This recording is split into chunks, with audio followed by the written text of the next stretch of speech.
to ask the right questions. Now, the Telegraph has this headline today, hospitals overwhelmed as Delta variant fuels increase in COVID around the world. And they're not talking about British hospitals here, this is internationally.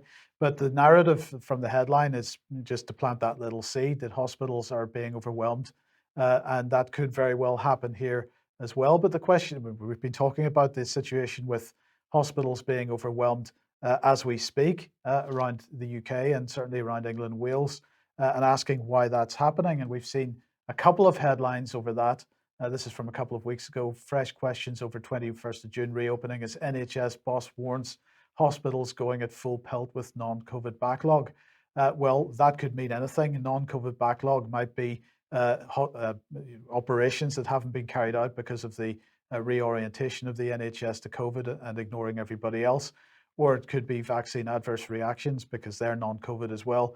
But if we look at the dashboard from the government website for patients admitted to hospital who have had a positive PCR test, we see that the levels there are still absolutely at the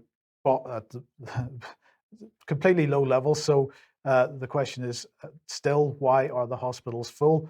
Well, we've been sent this, and thank you very much to the person who sent it through. This is an email that's being sent to every clinical employee, as it was described in the NHS. It's titled Management of COVID-19 Vaccination Clinical Incidents, a briefing for trust clinicians. In light of several recent potential vaccine-related incidents, I'm writing to confirm the actions you should take to ensure patients receive best care and to enable incidents to be monitored and escalated properly. Please see the algorithms for advice. I thought that was quite interesting. But it goes on to talk about significant adverse reactions and reactions to COVID-19 vaccines, which must be reported to DATIX. So that's not yellow card. And then later at the end of the article, it says that clinicians are required to refer the on-call hematologist and to escalate to CARS, which is Clinical Advice and Response Service. And that's not yellow card either.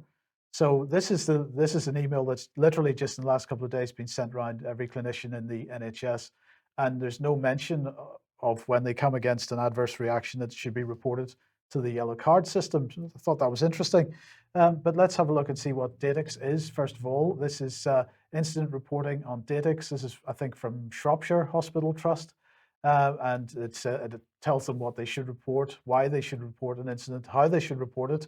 And it's done through an intranet IP address. And so that's one method of reporting. But if we look at this document here, which is the COVID-19 Vaccination Program Standard Operating Procedure, I'm pretty sure we've had this on the program before. But what's interesting is that it is no longer available on the NHS website. This had to be obtained through the Wayback Machine. And this is some of the text of it. They mention the MHRA yellow card system. They then talk about PHE reporting form and NRLS e-form reporting and local risk management system, which is DATIX, but also Ulysses. Also, NRLS should not be solely relied on for reporting. These must also be escalated to RVOC/CARS, which we've just mentioned. And Brian, what struck me about this is it's hardly surprising that the yellow card system is being completely forgotten by clinicians. It's not mentioned in emails that are telling people how to report adverse reactions, but it's completely forgotten by clinicians because they already have about, several different mechanisms for reporting adverse reactions, and they must be spending all their time just filling in forms. Well, one would have thought so, but I think the reality is they're not even doing that, Mike. But we've got a lot of questions to ask because clearly there's data here which the NHS and these partnering organisations are hoovering up or attempting to hoover up. Where is that data going and what is it being used for? Because it clearly isn't being used for patient safety, because we know that MHRA is not investigating causality between problems and vaccine, what are listed as vaccine adverse effects. So huge amount of data being sucked up. What's it being used for? A lot more work to be done on that, and we're looking at some of those areas. Yes, So more to report in the coming days. indeed. Now, on Monday's program, we showed a little bit of video of Eric Clapton, another past rock star that has been speaking out is Van Morrison. And well, Van Morrison today has absolutely been hammered in The Independent. Van Morrison is a toxic menace. Glastonbury shouldn't be hosting him. So one of the comments that's made in this article, it says some of this nonsense is served via social media. This is the stuff that Van Morrison's been talking about, but most has been in the form of song lyrics. After a career where the drama of Irish politics seldom featured in his work, Van Morrison now describes his deeply paranoid offerings as protest songs. He even teamed up with fellow COVID skeptic Eric Clapton under the name Kill Me the Rebels to release dull songs that compare lockdown to historic slavery. For good measure, Van also likes to hint strongly at another ancient conspiracy theory that one song in his latest album called They Own the Media, wink, wink, nudge, nudge. I'm not saying that Van Morrison is peddling anti-Semitism, but he also sang in 2005 about how being sold out for a few shekels was the oldest story ever told. Make your own mind up, as conspiracy theorists are often wont to say. So this journalist, if we can call him a journalist, Oliver Keynes, claiming that he's not saying that Van Morrison is anti-Semitic, when in fact that's exactly what he's doing. But it is a massive hit piece on Van Morrison because, of course, he's been releasing songs which have been critical of lockdown and the COVID policy and so on. But the question is, who is the toxic menace here? Is it Van Morrison or is it Oliver Keynes? Well, I'm just going to let you know.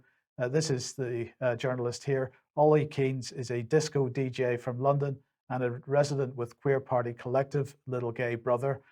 So you have a look at his CV and decide for yourselves, just to throw that quote straight back at him, about which of the two is the toxic menace. But the bottom line here, Alex, is that once again, the answer for any kind of criticism or any kind of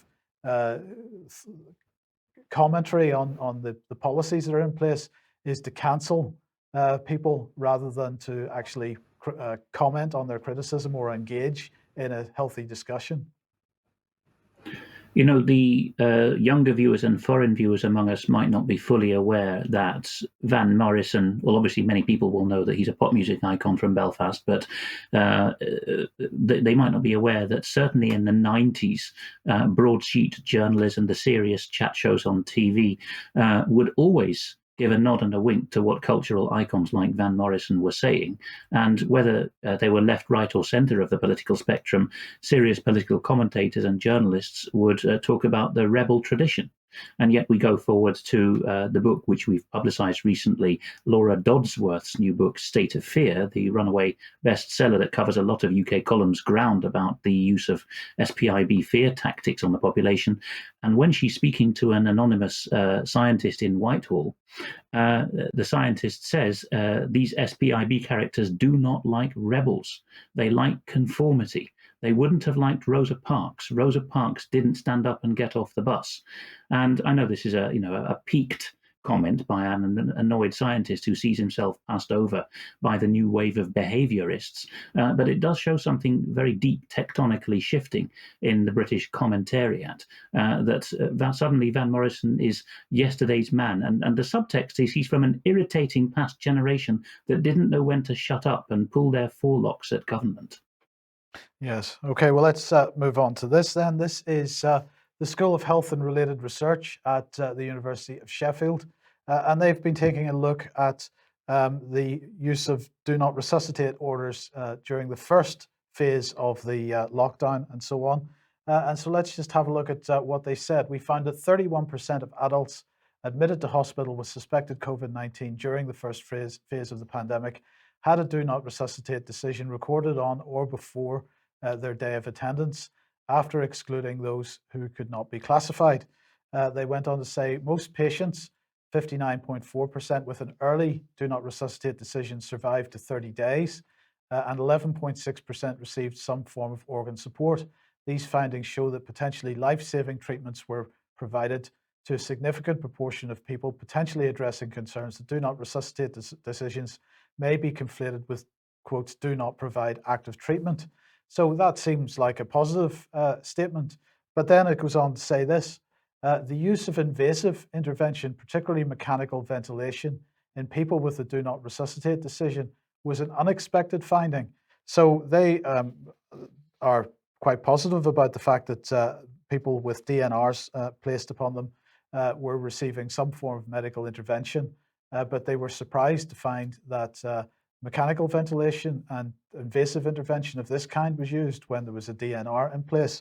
Now, I don't know what to think about that, but certainly many people, many medically trained people that we've spoken to over the past 14 months have said that, you know, the use of mechanical ventilation and the drugs that are involved in enabling that use, because obviously it involves an induced coma, is very, very, you know, it's very challenging. And if somebody has been given a do not resuscitate order, then they must have been in a fairly bad place in the first place.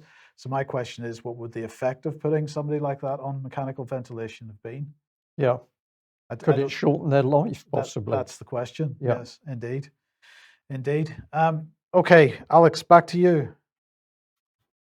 The Dutch Health Ministry here, with the acronym on screen being VWS, is in a bit of bother.